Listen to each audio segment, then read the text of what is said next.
ആടിയുലയുന്നുവോ supreme കോടതി?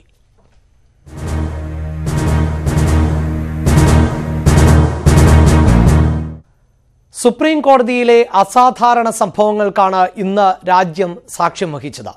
2 കോടതികളുടെ പ്രവർത്തനം നിർത്തിവെച്ച് പുറത്തിറങ്ങിയ 4 ജഡ്ജിമാർ വാർത്താസമ്മേളനം വിളിച്ചു. ഇപ്പോൾ നടക്കുന്ന സംഭവങ്ങൾ അസാധാരണമാണ് എന്നും അതിൽ സന്തോഷമില്ലെന്നും വാർത്താസമ്മേളനത്തിൽ ആമുഖമായി ജസ്റ്റിസ് ചലമേശ്വർ പറഞ്ഞു.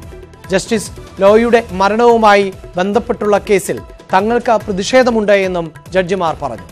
കഴിഞ്ഞ കുറച്ചു മാസങ്ങളായി സുപ്രീം കോടതിയിൽ കാര്യങ്ങൾ ശരിയായ രീതിയിലല്ല നടക്കുന്നത്. മുതിർന്ന ജഡ്ജിമാർ എന്ന നിലയിൽ ഇന്ന് രാവിലെയും ചീഫ് ജസ്റ്റിസിനെ ഇക്കാര്യം അറിയിക്കാൻ ശ്രമിച്ചു. എന്നാൽ അദ്ദേഹത്തിന് കാര്യങ്ങൾ ഉൾക്കൊള്ളാൻ സാധിച്ചിട്ടില്ല. സുപ്രീം കോടതി എന്ന സ്ഥാപനം ശരിയായി പ്രവർത്തിച്ചില്ലെങ്കിൽ ജനാധിപത്യം തകരുമെന്നും ജസ്റ്റിസ് ചലമേശ്വർ പറഞ്ഞു. ചീഫ് ജസ്റ്റിസിനെ ഇംപീച്ച് ചെയ്യണോ എന്ന ചോദ്യത്തിന് അത് രാജ്യം തീരുമാനിക്കട്ടെ എന്നായിരുന്നു ജഡ്ജിമാരുടെ മറുപടി. അതേസമയം പ്രശ്നപരിഹാരത്തിനുള്ള ശ്രമങ്ങൾ സജീവമാണ്. ലോയുടെ മരണവുമായി ബന്ധപ്പെട്ട കേസ് തിങ്കളാഴ്ച പരിഗണിക്കാൻ സുപ്രീം കോടതി തീരുമാനിച്ചു.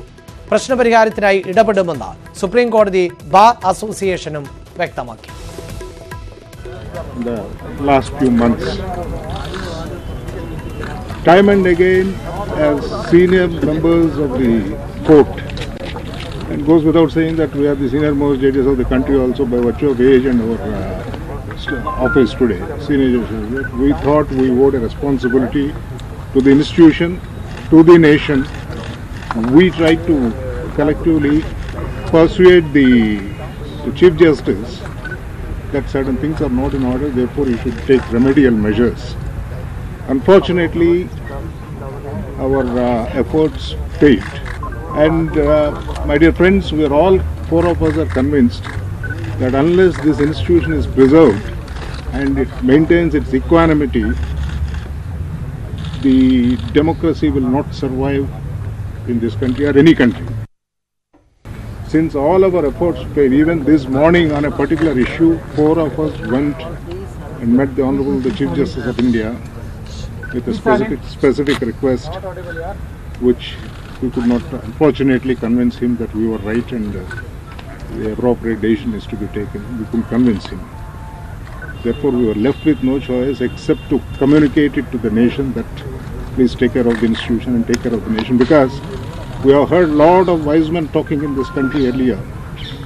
I don't want another 20 years later some very wise men in this country blame that Chalameshwar, Ranjan Gogoi, Madan Lokur and Kurian Joseph sold their souls. They didn't take care of this institution. They didn't take care of the interests of this nation. We don't want it to be set. So we place it before the people of this country. വിശദാംശങ്ങളുമായി M Unnikrishnan ചേരുന്നു. ഉണ്ണികൃഷ്ണൻ, ഇന്ന് തികച്ചും വിഭിന്നമായ ചില കാഴ്ചകളാണ് supreme കോടതിയിൽ നിന്ന്, മുതിർന്ന ജഡ്ജിമാരിൽ നിന്ന് അടക്കം രാജ്യം കണ്ടത്. ആ വിഷയത്തിന്മേൽ ഏറ്റവും ഒടുവിൽ നടന്നിട്ടുള്ള ഇടപെടലുകൾ ആരുടെ ഭാഗത്ത് നിന്നൊക്കെ ആണ്?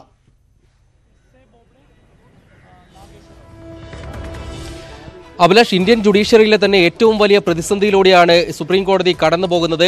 സുപ്രീം കോടതിയിലെ 4 ജഡ്ജിമാർ ചീഫ് ജസ്റ്റിസിനെതിരെ പരസ്യമായി പ്രതികരിച്ചുകൊണ്ട് മാധ്യമങ്ങൾക്ക് മുന്നിലെത്തുന്ന കാഴ്ചയാണ് ഇന്ന് രാവിലെ മുതൽ നമ്മൾ കണ്ടത്.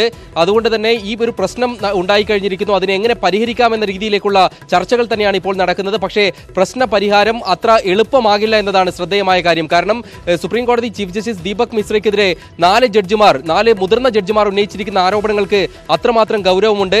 ഇന്ന് ചീഫ് ജസ്റ്റിസിനെതിരെ രംഗത്തെത്തിയിരിക്കുന്നത് സുപ്രീം കോടതിയിലെ 2ാമത്തെ ഏറ്റവും മുതിർന്ന ജഡ്ജായ ജസ്റ്റിസ് ചലമേശ്വർ, അടുത്ത ചീഫ് ജസ്റ്റിസ് ആകാൻ പോകുന്ന ജസ്റ്റിസ് രഞ്ജൻ ഗൊഗോയ്, അതിന് തൊട്ടു പിന്നാലെയുള്ള മുതിർന്ന ജഡ്ജായ മദൻ ബി ലോക്കൂർ, കുര്യൻ ജോസഫ് എന്നീ ജഡ്ജിമാരാണ്. ഇവർ ചീഫ് ജസ്റ്റിസിന് ഇന്ന് രാവിലെ ഒരു കത്ത് നൽകിയിരുന്നു. വളരെ പ്രധാനപ്പെട്ട വാർത്തയാണത്. ആ വാർത്തയുടെ വിശദാംശങ്ങളിലേക്ക് വരാം. അതിനു മുമ്പ് ഇപ്പോൾ എം പി വീരേന്ദ്രകുമാർ മാധ്യമപ്രവർത്തകരോട് സംസാരിക്കുകയാണ്. തത്സമയ ദൃശ്യങ്ങളിലേക്ക്. അതിനേക്കാളും ഗൗരവമുള്ള ഒരു പ്രശ്നം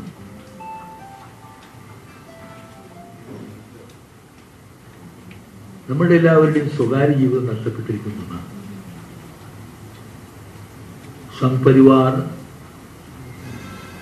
BJPയുടെ ഭരണത്തിൽ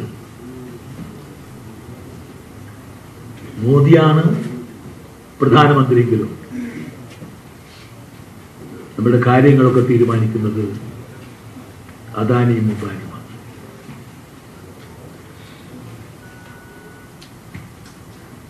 നമ്മുടെ സ്വകാര്യ ജീവിതം എങ്ങനെ ഇരിക്കണം തീരുമാനിക്കുന്നവരാണ്.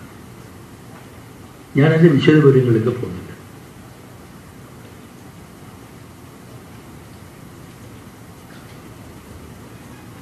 ഇന്ത്യയിലെ വൈവിധ്യങ്ങൾ കണക്കെടുക്കാതെ ദേശീയത പറയുകയും ദേശസ്നേഹത്തെക്കുറിച്ച് പ്രസംഗിക്കുകയും ചെയ്യുമ്പോൾ തന്നെ അവർ ഇന്ത്യയെ ബഹുരാഷ്ട്ര കൂട്ടർക്ക് വിറ്റുകൊണ്ടിരിക്കുകയാണ്.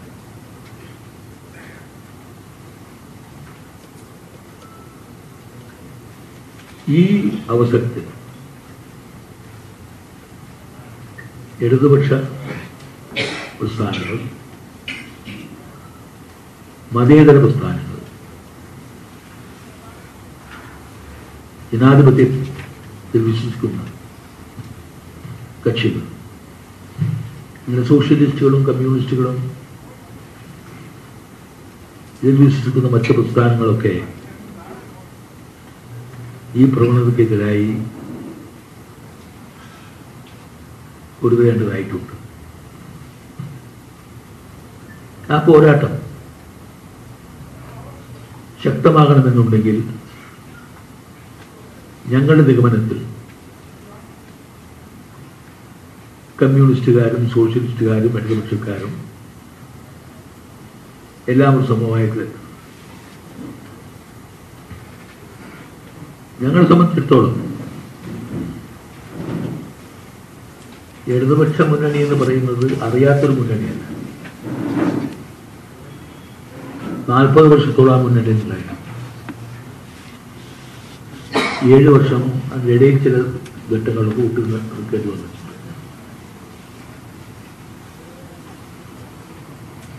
അങ്ങനെ ഞങ്ങളുടെ രാഷ്ട്രീയ വിശ്വാസത്തിലും ഞങ്ങൾ സോഷ്യലിസ്റ്റുകാർ, ഇടതുപക്ഷ ചിന്താഗതിക്കാരുമായി വൈകാരികമായും വൈചാരികമായും ബന്ധപ്പെട്ടവരാണ്.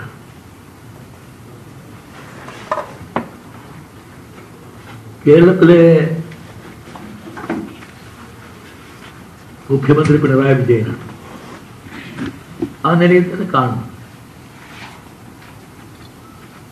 പക്ഷെ ഞാനൊക്കെ അദ്ദേഹത്തിന് അടുത്ത് പോകുമ്പോൾ മറ്റൊരു വ്യത്യാസമുണ്ട്. ഞങ്ങൾ ഒരേ സ്ഥിതിയിൽ അടിയന്തരാവസ്ഥയിൽ ജയിലിൽ കയറുന്നവരാണ്. ആ ഓർമ്മയും വരും. അത് മറ്റു പലർക്കും വന്നുകൊള്ളണമെന്നില്ല. അങ്ങനെ വ്യത്യാസം. കേരളത്തിൽ പോലീസിന്റെ ഉത്തരവാദിത്വം ഏറ്റെടുത്ത എത്ര മന്ത്രിമാർ ജയിലിൽ പോയിട്ടുണ്ട്? എത്ര മന്ത്രിമാർ പോലീസിന് മർദ്ദനേറ്റിട്ടുണ്ട്? അതിൻ്റെയൊക്കെ കഥകൾ UDF മുന്നണിയിൽ പറയാനായില്ല. അതിൻ്റെയൊക്കെ അനുഭവങ്ങൾ പറയാനുള്ളത് ഇടതുപക്ഷ മുന്നണികൾക്ക് മാത്രം. അതുകൊണ്ടാണ് ഞാൻ പറഞ്ഞത് വൈകാരികമായും നമ്മൾ ബന്ധപ്പെട്ടു. ആ നിലക്ക് എല്ലാ ആദരവോടും കൂടി ഞങ്ങൾ UDF-നോട് വിട പറയുമ്പോൾ തന്നെ ഞങ്ങൾ അവരോട് നന്ദികേട് കാണിച്ചിട്ടില്ല. ഞങ്ങൾക്കൊണ്ട് അവർക്ക് മെച്ചമേ ഉണ്ടായിട്ടു. ഞാൻ വരുന്ന പ്രദേശത്തിൽ ചെറിയ കണക്ക് ഞാൻ പറയാം. 9 പഞ്ചായത്തുകളെ കോഴിക്കോട്ടിൽ ഉണ്ടായിരുന്നത് ഐക്യജനാധിപത്യ മുന്നണി. ഞങ്ങൾ കൂടെ വന്നപ്പോൾ 36 ഞങ്ങൾ ഒന്നുമായി. ഞങ്ങൾ 1-ലെത്തി, അവർ 36-ലെത്തി, 9 നഷ്ടമുണ്ടായി. പ്രതിപക്ഷത്തായിരുന്നവർ ഞങ്ങൾക്ക് 2 MLA-മാരെ തന്നു. ആ 2 MLA-മാരെ ഭൂരിപക്ഷം ഉണ്ടായിരുന്നുള്ളൂ. ഒരു ഗവൺമെന്റും പല പഞ്ചായത്തുകളിലും കണക്ക് നോക്കുമ്പോൾ അവരുടെ എല്ലാം കണക്ക് ഇതേ കണക്കാണ് പറയാൻ. അതുകൊണ്ട് ഇവിടെയെല്ലാം ഞങ്ങളുമായി സഹകരിച്ചിട്ടുണ്ട്. ബാങ്കിന്റെ കാര്യങ്ങളായാലും ത്രിതല പഞ്ചായത്തുകളുടെ കാര്യങ്ങളിലായാലും മറ്റേത് സംഘടനയുടെ കാര്യത്തിലായാലും UDF മുന്നണിയിലെ ഘടകകക്ഷിയായ കോൺഗ്രസിന് ഞങ്ങളെ കൊണ്ടൊരു നഷ്ടം വന്നു എന്ന് ഒരു കണക്ക് പറയാൻ ലാഭം ഉണ്ടായിട്ടു,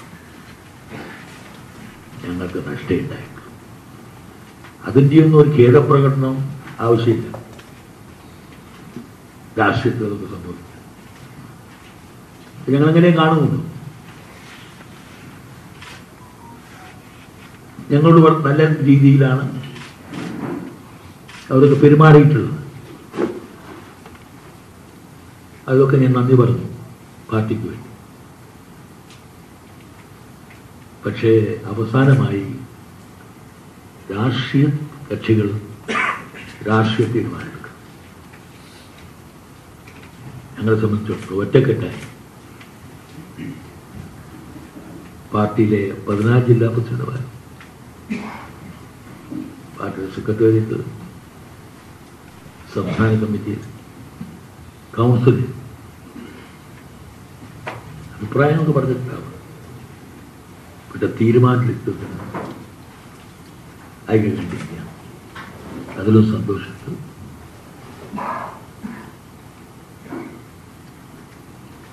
പാർട്ടി ചുമതലപ്പെടുത്തിയനുസരിച്ച് ഇടതുപക്ഷ നേതാക്കളായിട്ട് കാണും. പത്രത്തിൽ കണ്ടു മാർക്സിസ്റ്റ് പാർട്ടി സെക്രട്ടറി കോടിയേരി ബാലകൃഷ്ണനും CPIയുടെ കാനം രാജേന്ദ്രനും ഞങ്ങളെ സ്വാഗതം ചെയ്തതായിട്ടില്ല റിപ്പോർട്ട്. അവരോട് വളരെ നന്ദിയുണ്ട്. ഇതുവരെ ഞങ്ങളുടെ ഭാഗത്ത് നിന്ന് മുന്നണി പ്രവേശത്തെ സംബന്ധിച്ചോ അതേക്കുറിച്ച് കാര്യങ്ങളൊന്നും ഇടതുപക്ഷ മുന്നണിയിലെ നേതാക്കളോട് സംസാരിച്ചിട്ടില്ല. ഞങ്ങൾ ഇടതുപക്ഷ മുന്നണി വിട്ട് ഐക്യജനാധിപത്യ മുന്നണിയിൽ വന്നപ്പോഴും ഞങ്ങൾ വിലപേശിയിട്ടില്ല.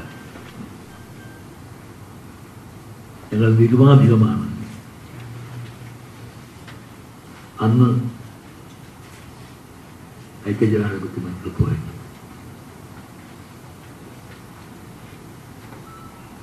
അവർക്ക് വടകര പാർലമെന്റ് സീറ്റ് കിട്ടി, കോഴിക്കോട് പാർലമെന്റ് സീറ്റ് കിട്ടി,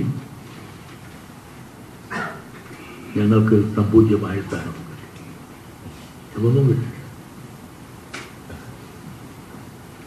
ഞാനതേക്കുറിച്ച് സൂചിപ്പിച്ചതുകൊണ്ട് അത് വിശദീകരിക്കാൻ ആഗ്രഹിക്കുന്നില്ല. ഞങ്ങൾക്കൊണ്ട് നഷ്ടമുണ്ടായി. വടകര പാർലമെന്റിൽ ഞങ്ങൾ ജയിക്കുമോ?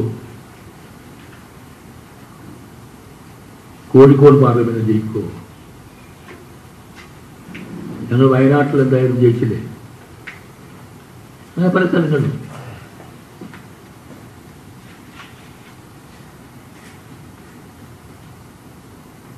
പാലക്കാട്ട് തെരഞ്ഞെടുപ്പ് നടന്നു.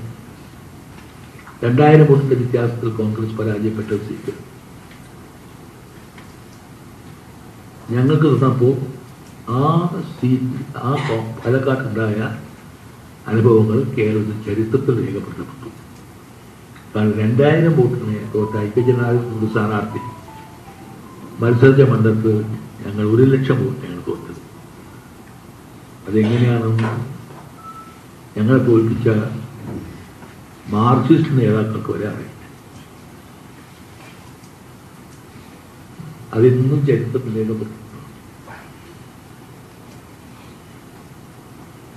രാജ്യസഭാ സീറ്റ് തന്നിരുന്നു. ഞാനൊന്ന് പറഞ്ഞിരുന്നു, ലോക്സഭാ സീറ്റിന് പകരം രാജ്യസഭാ സീറ്റ് വേണം. രാജ്യസഭാ ഞങ്ങൾ അവകാശപ്പെട്ടത്. ഞങ്ങളുടെ പാർട്ടിക്ക് 3 പാർലമെന്റ് സീറ്റുകൾ ഉണ്ടായിരുന്നു, രാജ്യസഭ ഉണ്ടായിരുന്നു. അങ്ങനെയൊക്കെ ഒരു പാർട്ടിയായിരുന്നു. ഞങ്ങൾ ഒന്നുമില്ലാതായത് എപ്പോഴാണ്? അല്ലെങ്കിൽ എന്തെങ്കിലും ഉണ്ടായിരുന്നു. അതുകൊണ്ട് ഞങ്ങൾക്ക് രാജ്യസഭ പ്രശ്നവുമല്ല. എന്നാൽ രാജ്യസഭ തന്നു. MP വീരേന്ദ്രകുമാറിന്റെ വാർത്താ സമ്മേളനമാണ് നടന്നുകൊണ്ടിരിക്കുന്നത്. പോരാട്ടം ശക്തമാക്കണമെങ്കിൽ ഇടതുമുന്നണിയുമായി സഹകരിച്ച് തന്നെ മുന്നോട്ട് പോകണം. വൈകാരികമായും ഇടതുപക്ഷ ചിന്താഗതിയുമായി ചേർന്ന് പ്രവർത്തിക്കുക തന്നെ വേണം. പിണറായി വിജയനെ കാണുമ്പോൾ അടിയന്തരാവസ്ഥയിൽ ജയിലിൽ കിടന്ന ഓർമ്മയുണ്ട്. വൈകാരികമായ അടുപ്പം പറയാൻ കാരണം ഇതാണ് എന്നതും അദ്ദേഹം വാർത്താസമ്മേളനത്തിൽ പറയുന്നു. ഐക്യകണ്ഠേനയാണ് തീരുമാനം എടുത്തിട്ടുള്ളത്. 14 ജില്ലാ കമ്മിറ്റികളും തീരുമാനത്തെ പിന്തുണച്ചതായും എം വി വീരേന്ദ്രകുമാർ വാർത്താസമ്മേളനത്തിൽ പറയുന്നു. മറ്റൊരു വാർത്തയിലേക്ക്. ചീഫ് ജസ്റ്റിസിനെതിരായ കോടതിയിലെ 4 മുതിർന്ന ജഡ്ജിമാർ പ്രധാനമന്ത്രി നിയമമന്ത്രി രവിശങ്കറുമായി കൂടിക്കാഴ്ച നടത്തി. വിഷയത്തിൽ പ്രധാനമന്ത്രി വിശദമായ റിപ്പോർട്ട് ആവശ്യപ്പെട്ടുവെന്നാണ് വിവരം. ഉന്നത നിയമ ഉദ്യോഗസ്ഥരുമായും പ്രധാനമന്ത്രി ചർച്ചകൾ നടത്തി. സുപ്രീം കോടതിയിലെ സംഭവങ്ങൾ വേദനാജനകമെന്ന മുൻ ചീഫ് ജസ്റ്റിസ് KG ബാലകൃഷ്ണൻ. ഇരുവിഭാഗത്തെയും പിന്തുണയ്ക്കാൻ ഇല്ല. ഫുൾകോർട്ട് ചേർന്ന് പ്രശ്നങ്ങൾ പരിഹരിക്കണം. സുപ്രീം കോടതി ഇന്ത്യയിലെ പരമാധികാരമുള്ള ഏറ്റവും ഉന്നതമായ കോടതിയാണ്. ഇത്തരം ജഡ്ജിമാർ തമ്മിലുള്ള ഈ സംഭവങ്ങളൊക്കെ പരസ്യമായി മറനീക്കി പുറത്തു വന്നതിൽ ഞാൻ വളരെ ഖേദിക്കുന്നു. എനിക്ക് വളരെ സങ്കടമുണ്ട്. അത്രയും എനിക്ക് പറയാനുള്ള കാര്യത്തിൽ. ഇത്തരം സംഭവങ്ങൾ it's very unfortunate. Judicial crisis ആണ്, ഇതൊരു ജുഡീഷ്യൽ ക്രൈസിസ് ആണ് എന്നാണ് എല്ലാവരും. ജുഡീഷ്യറി എന്ന് പറയുന്നത് സാധാരണക്കാരൻ്റെ ഒരു അഭയകേന്ദ്രമാണ്. അവിടെ ചെന്ന് കേസ് അതിനൊന്നും യാതൊരു ഭംഗം വരില്ല. പക്ഷേ ഇൻറ്റേണലായിട്ട് അതിൻ്റെ വർക്കിങ്ങിന് എൻ്റെ സാധാരണ ജനങ്ങൾക്കൊരു സംശയം ഉണ്ടാകും. അയ്യോ ഇങ്ങനെയൊക്കെയാണോ സുപ്രീം കോടതി എന്നൊരു സംശയം ഉണ്ടാകും. അത് നമ്മളെ ആ ഇൻസ്റ്റിറ്റ്യൂഷനിലുള്ള ക്രെഡിബിലിറ്റിയെ സംബന്ധിച്ച് ഒരു ഇത് വരും. അത് വളരെ മോശമായിപ്പോയി. നിലവിലെ സാഹചര്യത്തിൽ ഫുൾകോർട്ട് വിളിച്ചു ചേർക്കണമെന്ന് ജസ്റ്റിസ് KT തോമസ്. പ്രശ്നം എത്രയും വേഗം പരിഹരിക്കണം. ജഡ്ജിമാരുടെ നടപടിയിൽ തെറ്റില്ലെന്നും അദ്ദേഹം പറഞ്ഞു. ഇത്തരം വിവാദങ്ങൾ പത്രസമ്മേളനം നടത്തിയവർ ഒഴിവാക്കേണ്ടതായിരുന്നു എന്നൊരു അഭിപ്രായമില്ല. അത് അവരല്ലേ തീരുമാനിക്കുന്നത്. അവരൊരു ന്യായം പറഞ്ഞില്ലേ, കേട്ടില്ലേ? ഞങ്ങളുടെ കൂറ് രാജ്യത്തോടും കോടതിയോടുമാണ്. അപ്പം ഞങ്ങൾ ചീഫ് ജസ്റ്റിസിനോട് പറഞ്ഞിട്ട് കാര്യം നടക്കാത്തതുകൊണ്ടാണ് ഞങ്ങൾ രാജ്യത്തെ ഇത് അറിയിക്കുന്നത്. അതിനകത്തൊരു ന്യായമില്ലേ?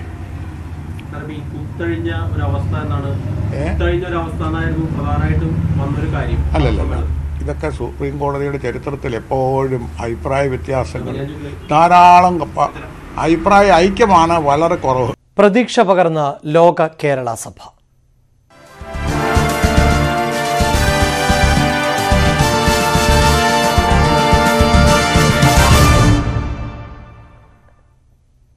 ലോക കേരള സഭാ സമ്മേളനം തടസ്സപ്പെട്ടു. പ്രധാന വേദിയായ R ശങ്കരനാരായണൻ തമ്പി ലോഞ്ചിലെ സ്പോട്ട് ലൈറ്റിന് തീപിടിച്ചു.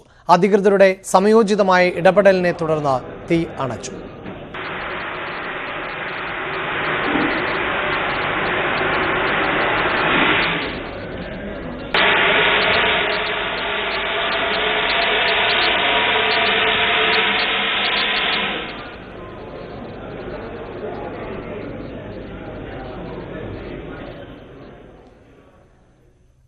പ്രവാസി നിക്ഷേപത്തിന് ഏകജാലക സംവിധാനം ഒരുക്കുമെന്ന് മുഖ്യമന്ത്രി പിണറായി വിജയൻ. പ്രവാസികളുടെ പുനരധിവാസത്തിന് കേന്ദ്രവുമായി ചേർന്ന് കൺസോർഷ്യം രൂപീകരിക്കണമെന്നും മുഖ്യമന്ത്രി.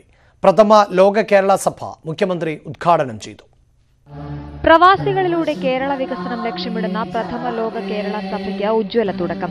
സഭാ നേതാവ് പിണറായി വിജയന്റെ ഉദ്ഘാടന പ്രസംഗത്തോടെയാണ് സഭയുടെ 2 ദിന സമ്മേളനം ആരംഭിച്ചത്. പ്രവാസികളുടെയും കേരളത്തിലുള്ളവരുടെയും വൈദഗ്ധ്യം സംസ്ഥാനത്തിന്റെ വികസനത്തിന് പ്രയോജനപ്പെടുത്തണം. കേരളീയരെന്നും കേരളത്തിന് പുറത്തുള്ള കേരളീയരെന്നും ഉള്ള വേർതിരിവ് പോലും പതിയെ അലിഞ്ഞ് ഇല്ലാതാവും. ഒരു ലോക കേരള സമൂഹം പിറവിയെടുക്കും. അത്തരമൊരു മഹത്തായ ലക്ഷ്യം മുൻനിർത്തിയാണ് ലോക കേരള സഭ രൂപീകരിച്ചത്. പ്രവാസികളോട് അവർ അർഹിക്കുന്ന കരുണ കാട്ടിയിട്ടില്ല. പ്രവാസത്തിനും കുടിയേറ്റത്തിനും സമഗ്ര നയം വേണം. പ്രവാസി മൂലധനം സംസ്ഥാനത്തിനും പ്രയോജനപ്പെടുത്തണമെന്നും മുഖ്യമന്ത്രി.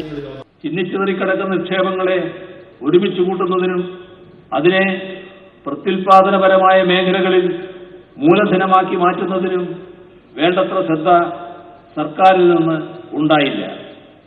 നിക്ഷേപങ്ങളുടെ ഏകോപനം സാധ്യമാക്കേണ്ടതുണ്ട്. പ്രവാസികൾക്ക് നേരിടേണ്ടി വരുന്ന പ്രശ്നങ്ങൾക്ക് പരിഹാരം വേണമെന്ന് പ്രതിപക്ഷ നേതാവ് രമേശ് ചെന്നിത്തല. അവകാശം ഏറ്റവും പ്രധാനപ്പെട്ട ഒരു കാര്യമാണ്. അതിന് കേന്ദ്രത്തിൽ നിർബാധം എല്ലാ പ്രവാസികൾക്കും വോട്ട് ചെയ്യാനുള്ള അവസരം ഉണ്ടാകണം. പല രാജ്യങ്ങളിലും അവരവരുടെ എംബസികളിൽ പോയാൽ അവർക്ക് വോട്ട് ചെയ്യാൻ കഴിയും. നാട്ടിൽ വരണമെന്നില്ല. അതുപോലെ ഒരു സംവിധാനം രൂപപ്പെടുത്തിയെടുക്കുന്ന കാര്യത്തിൽ കേന്ദ്ര ഗവൺമെന്റിൽ നമുക്ക് സമ്മർദ്ദം ചെലുത്തണം.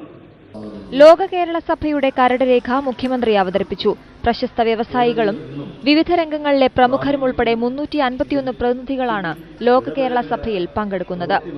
ന്യൂസ് 18 തിരുവനന്തപുരം. ലോക കേരള സഭയെ സ്വാഗതം ചെയ്ത പ്രവാസ ലോകം. പ്രവാസികളുടെ പ്രശ്നം ചർച്ച ചെയ്യാൻ ഭരണപക്ഷവും പ്രതിപക്ഷവും ഒന്നിച്ചിരിക്കുന്നതിൽ സന്തോഷമുണ്ടായെന്ന് പ്രമുഖ വ്യവസായി MA യൂസഫ് അലി. ഇത്തരം സംരംഭത്തിന് നേതൃത്വം നൽകിയ സർക്കാർ അഭിനന്ദനം അർഹിക്കുന്നുവെന്നും രവി പിള്ള പ്രതികരിച്ചു. ഈ കാര്യത്തിൽ പ്രതിപക്ഷവും ഭരണപക്ഷവും യോജിക്കുന്നു എന്നുള്ളതിൽ ഞങ്ങൾക്ക് പ്രത്യേകമായ ആവേശമുണ്ട്. കാരണം വളരെ കുറച്ച് കാര്യങ്ങൾക്ക് യോജിപ്പുണ്ടാവാറുള്ളൂ. ഏതായാലും ഞങ്ങളുടെ കാര്യത്തിൽ യോജിപ്പുണ്ടായി എന്ന് ഞങ്ങൾക്ക് സന്തോഷമുണ്ട്. വികസന കാര്യത്തിൽ എല്ലാ മുഖ്യമന്ത്രിമാരും സർക്കാരും അവർക്ക് കഴിയുന്ന വിധത്തിൽ ചെയ്യാൻ ശ്രമിച്ചിട്ടുണ്ടായിരിക്കാം. പക്ഷെ ഇങ്ങനൊരു യോജിപ്പ് ആദ്യമാണ്. 6 മുഖ്യമന്ത്രിമാരുമായി ഒരേ ബോർഡിലിരുന്ന ഒരു വിനീതനായ വ്യക്തി എന്നുള്ള നിലയിൽ എന്റെ വിനീതമായ അഭിപ്രായമാണിത്. ഈ കേരളത്തിന്റെ വികസനവുമായി ബന്ധപ്പെട്ട എല്ലാ കാര്യത്തിനും എന്നും എന്റെ സഹകരണം ഉണ്ടെന്ന്.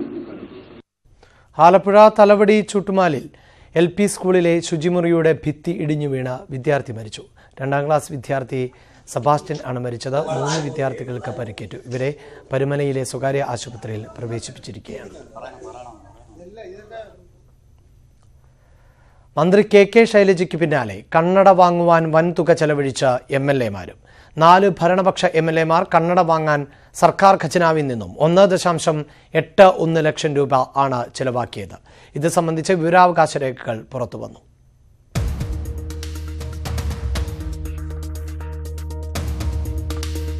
സംസ്ഥാന സർക്കാർ കടുത്ത സാമ്പത്തിക പ്രതിസന്ധിയിലൂടെ കടന്നുപോകുമ്പോഴാണ് മന്ത്രി KK ശൈലജയ്ക്ക് പിന്നാലെ ഭരണപക്ഷ MLA-മാർ കണ്ണട വാങ്ങുവാൻ വൻതുക ഖജനാവിൽ നിന്നും ചെലവഴിച്ചത്. ചിറ്റേം ഗോപകുമാർ 48,000, ജോൺ ഫെർണാണ്ടസ് 45,750, കോവൂർ കുഞ്ഞുമോൻ 44,000, AM ആരിഫ് 43,800 എന്നിങ്ങനെയാണ് തുക ചെലവഴിച്ച MLA-മാരുടെ വിവരങ്ങൾ. 3 പേർ കഴിഞ്ഞ ജൂൺ 30-നും ആരിഫ് കഴിഞ്ഞ മാർച്ച് 15-നുമാണ് പണം കൈപ്പറ്റിയതായി വിവരാവകാശ രേഖയിൽ പറയുന്നത്. നിയമപരമായി തെറ്റില്ലെങ്കിലും സാമ്പത്തിക പ്രതിസന്ധിക്കിടയിലാണ് ഇത്രയും തുക ചെലവഴിച്ചിരിക്കുന്നത്. ചെലവ് ചുരുക്കുവാൻ നടപടി സ്വീകരിക്കുമെന്ന് സംസ്ഥാന സർക്കാർ ആവർത്തിക്കുമ്പോഴാണ് ഭരണകക്ഷിയിൽപ്പെട്ടവരുടെ ഇത്തരം ദൂർത്ത് വിവരാവകാശ രേഖയിലൂടെ പുറത്തുവരുന്നത്. കോട്ടയത്തു നിന്നും സനോജ് സുരേന്ദ്രൻ, ന്യൂസ് 18. ISROയുടെ 100ാമത് ഉപഗ്രഹം വിക്ഷേപിച്ചു. ശ്രീഹരിക്കോട്ടയിൽ നിന്ന് PSLV C40 റോക്കറ്റ് ഉപയോഗിച്ചാണ് കാർട്ടോസാറ്റ് 2 വിക്ഷേപിച്ചത്. 31 ഉപഗ്രഹങ്ങളാണ് ഒറ്റ ദൗത്യത്തിലൂടെ PSLV ബഹിരാകാശത്ത് എത്തിക്കുന്നത്. വിക്ഷേപണം വിജയകരമെന്ന് ISRO അറിയിച്ചു. ചരിത്ര നേട്ടത്തിൽ ISROയെ പ്രധാനമന്ത്രി നരേന്ദ്രമോദി അഭിനന്ദിച്ചു.